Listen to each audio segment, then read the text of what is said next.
80%. That's how many Navy SEAL candidates quit before they earn their Trident. 80%. Not because they're weak, but because something breaks inside them that pure muscle can't fix. And if you're interested in the psychology of elite selection and what separates those who break from those who don't, you should subscribe to this channel because we're diving deep into the real reasons people fail when everything is on the line. The myth everyone believes is simple. Only the strongest survive SEAL training. It's a comfortable story. The biggest, fastest, most athletic people will make it through. The rest don't stand a chance. It's clean, it's logical, and it's almost completely wrong. Every single year, elite college athletes walk into SEAL training, absolutely certain their Division I football experience or their Olympic swimming background will carry them through. These are people who've dominated their entire lives, people who've broken records and won championships, people whose bodies are weapons, and then most of them ring that brass bell and walk away. Meanwhile, candidates who arrived with less impressive credentials, who weren't the biggest or the fastest, who'd never made an all-star team, they keep moving forward. They keep pushing. They graduate and become SEALs. This pattern repeats so consistently that the Navy's own selection data confirms it. Athletic pedigree is almost irrelevant. The predictors of success are almost entirely psychological. The first place where this psychological reckoning happens is in the water. Not the ocean during Hell Week, though that comes later. This happens earlier, during the initial selection process, in controlled pool environments where the Navy is testing something specific, water competency. And this is where we find the first and one of the most profound breaking points for candidates. Because water competency isn't about being a good swimmer.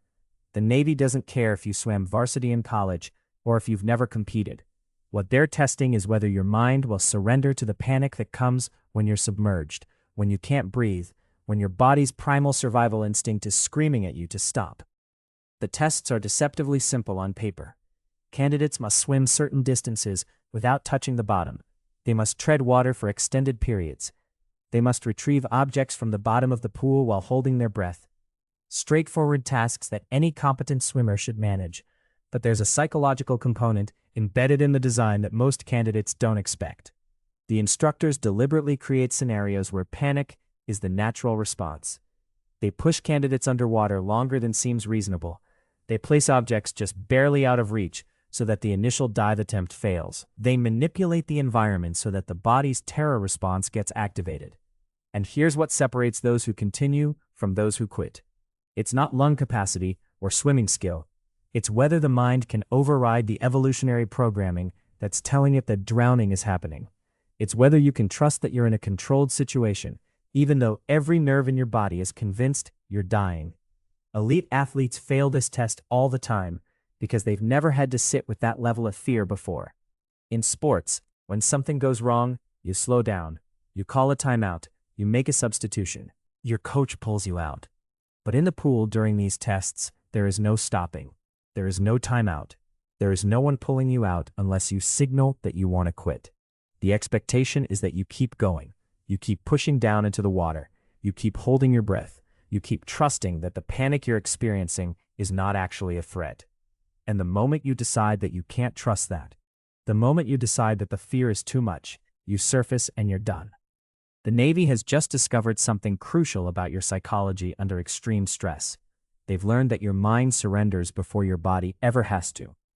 Many candidates who quit the water competency tests actually have plenty of breath left in their lungs. They have the physical capacity to continue, but they don't continue because the fear has convinced them they can't. They've essentially quit while they still had reserves in the tank, which means they quit in the warm. Not literally in warm water, but the concept is important here. They quit when things were still relatively manageable. They quit before the actual breaking point, and that distinction becomes the central theme throughout the entire SEAL selection process. But here's where the selection process gets truly brutal. Because the water tests, as punishing as they are, they're almost merciful in their clarity. You either can't hold your breath, or you can. You either panic, or you stay calm. It's definitive. Hell Week, though, that's different.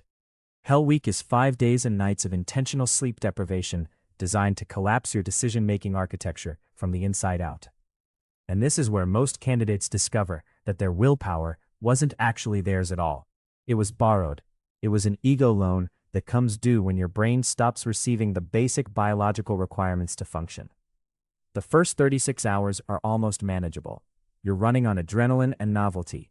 Your mind is sharp enough. You're still reasoning. You're still choosing to stay. But somewhere around hour 48, something shifts. The body starts to rebel in ways you can't anticipate. Your vision gets soft. Sounds become distorted, like you're hearing everything through water. The instructors know exactly when this happens. They've watched thousands of candidates reach this threshold. And they've learned to press hardest right at this moment, because this is when the hallucinations begin. Some candidates report seeing movement in their peripheral vision that isn't there. Others experience time distortion so severe that 5 minutes feels like an hour, or the reverse. One candidate described walking for what he thought was 20 minutes, only to learn that 30 seconds had passed. Your brain, starved of sleep, stops reliably reporting information to you. And if you're the kind of person who's built your entire sense of control on rational decision-making, this is devastating. Because now you can't trust your own mind. The emotional volatility is almost worse than the hallucinations. Sleep-deprived candidates cry. They rage at instructors for no reason. They become convinced they've made terrible life decisions. They fixate on small humiliations from hours earlier and replay them obsessively. One candidate later described a moment, around hour 60, when he became overwhelmingly convinced that he'd failed a swimming test from the previous day. Even though he hadn't taken one, his brain manufactured the memory, complete with sensory details. He almost quit because of something that never happened. If this is clicking for you, drop a like. This stuff matters because it shows you something crucial about how selection really works. By the time Hell Week reaches day 4, you're not competing against the other candidates anymore. You're not even competing against the instructors. You're competing against your own biology turned hostile. Your sleep-deprived mind becomes an adversary. The instructors are almost secondary.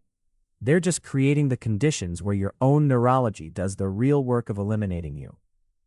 And the decision-making collapse is perhaps the most insidious part of all this. You see, willpower requires cognitive resources. Decision-making requires glucose and sleep. When you've been awake for 70, 80, 90 hours, you don't have those resources. Your executive function deteriorates in ways you can't compensate for. Candidates report making increasingly irrational choices, tightening their gear in ways that cut off circulation because they can't remember whether they did it correctly 2 hours ago, quitting their assigned tasks because they become convinced the task itself was canceled, even though the instructors are still waiting. One documented case involved a candidate who became so convinced that he was imagining the entire experience that he quit by simply lying down on the beach and refusing to move. Not out of physical exhaustion, but out of a kind of existential confusion about whether any of it was real. He wasn't broken by the training, he was broken by his own uncertainty about reality. And this is the critical insight that most people miss when they think about elite military selection. The attrition rate in Hell Week isn't primarily about the candidates who are weakest. It's about the candidates who relied entirely on willpower and ego to get them through the earlier stages. Those candidates had sufficient sleep, sufficient nutrition, sufficient cognitive resources. They could lean on their determination. They could white-knuckle their way through. But Hell Week strips away that option. It creates a scenario where willpower becomes almost irrelevant. You can't will yourself to sleep. You can't decide your way out of hallucinations. You can't rationalize away the neurochemical reality of acute sleep deprivation. The candidates who make it past day 4 are often not the ones who had the most willpower to begin with. They're the ones who developed, often unconsciously, a kind of mental flexibility. They stopped fighting their own minds and started observing their minds instead. A subtle distinction, but it's the difference between surviving Hell Week and becoming another statistic in the dropout lists. The observation without judgment approach starts to emerge among the remaining candidates. They notice the hallucination. They don't argue with it. They don't panic about it. They acknowledge it and continue their task. They feel the rage building, and instead of resisting it, they let it flow through them while they maintain their course. This is psychological resilience in its truest form, and it cannot be trained into someone in a classroom. It can only be discovered when you're operating on 90 hours of no sleep with an instructor screaming in your face. The body is a traitor. It quits before the mind does. So you learn to drown out its plebeian complaints. The muscles scream for oxygen. The joints grind to dust. But you've already fired the nervous system's union rep. By hour 70, the physical is just white noise, a dull, buzzing feedback loop you've learned to filter out. You're no longer a man. You're a stripped-down algorithm of pure, stubborn intent, running on fumes and spite. The instructors know this. They watch for the moment the flesh gives up its ghost, because that's precisely when the real interrogation begins. They aren't testing your lungs or your legs anymore. They're testing the architecture of your soul, looking for the hairline fracture they can exploit with a whisper. The body has moved past pain into a kind of numb acceptance. What remains is purely psychological, and that's when the instructors introduce the warm water confession. Picture this. A candidate has been awake for over 100 hours. They've been in the ocean during a winter tide. They've done surf torture until their skin feels like it might separate from their body. Their mind is fragmenting, and then, suddenly, an instructor appears with a decision. There's a warm shower waiting inside. There's hot coffee. There's a cot with a blanket. All they have to do is ring the bell, walk inside, quit. It's not framed as surrender. It's framed as relief, as permission, as the merciful end to something nobody should have to endure. And this is the moment that breaks the myth completely. Because at this point, the selection process isn't testing whether you can handle cold water or sleep deprivation or physical exhaustion anymore. Those battles are already over. What it's testing is whether you can say no to your own mind when your own mind is begging you to say yes. The human brain, when under extreme duress, becomes its own worst enemy. It's not the instructor screaming anymore. It's you. You're telling yourself you deserve rest. You're telling yourself you've proven enough. You're telling yourself that quitting now doesn't make you weak. It makes you smart. Self-preservation isn't cowardice. It's rational. It's what any reasonable person would do. And most candidates, when faced with that warm water and that permission, believe themselves. They believe the internal argument. They walk inside. They ring the bell. They quit in the warm. The ones who don't, and there are very few, understand something fundamental about themselves in that moment. They understand that the comfort being offered isn't a reward waiting at the finish line. It's a test happening in real time. The instructor isn't being kind. The instructor is being diagnostic. And the decision to step into that warmth isn't self-care. It's self-betrayal dressed up in the language of wisdom. This is why most people fail, not because they're not strong enough. They fail because at the moment when their own mind offers them permission to quit, they accept it. They believe the internal argument because it sounds so reasonable, because rest really does feel necessary, because saying no to comfort when you're suffering requires a form of self-denial that most human brains simply aren't wired to maintain. The psychological mechanism is almost mathematical in its cruelty. At extreme sleep deprivation, your prefrontal cortex, the part of your brain that handles decision-making and impulse control, begins to shut down. What's left is the limbic system, your emotional and survival brain, screaming for relief. And when relief is literally being offered to you, when it's warm and real and waiting just inside that door, the limbic system doesn't negotiate. It demands. It persuades. It makes a compelling case using your own voice. SEAL selection succeeds not by breaking candidates harder than they can endure, but by breaking them just enough that their own permission becomes the weapon.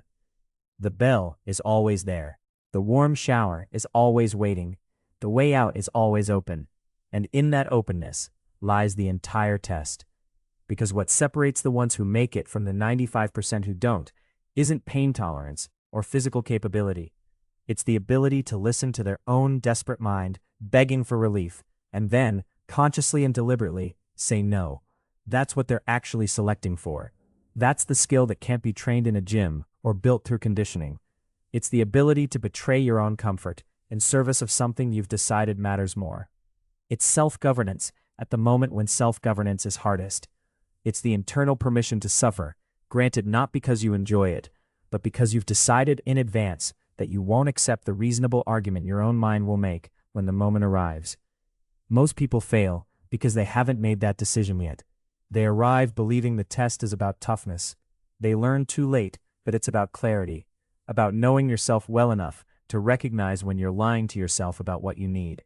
and about having the strength, in that moment, to refuse your own mercy. So the real answer to why most fail is simpler and darker than any story about physical limits. Most people fail because they succeed at convincing themselves that quitting is the right choice. And by the time they step into that warm water, they're not running from pain anymore, they're running toward the permission their own mind just gave them. That's the honest conclusion. Understanding it changes how you see not just SEAL selection, but every moment in your own life where comfort is offered at the cost of something you said mattered. If you found this breakdown useful, subscribe so you don't miss the next one. Like this if it reframed how you think about quitting. And in the comments, I'm curious, what's a moment in your own life where you've had to say no to your own mind's reasonable argument for relief?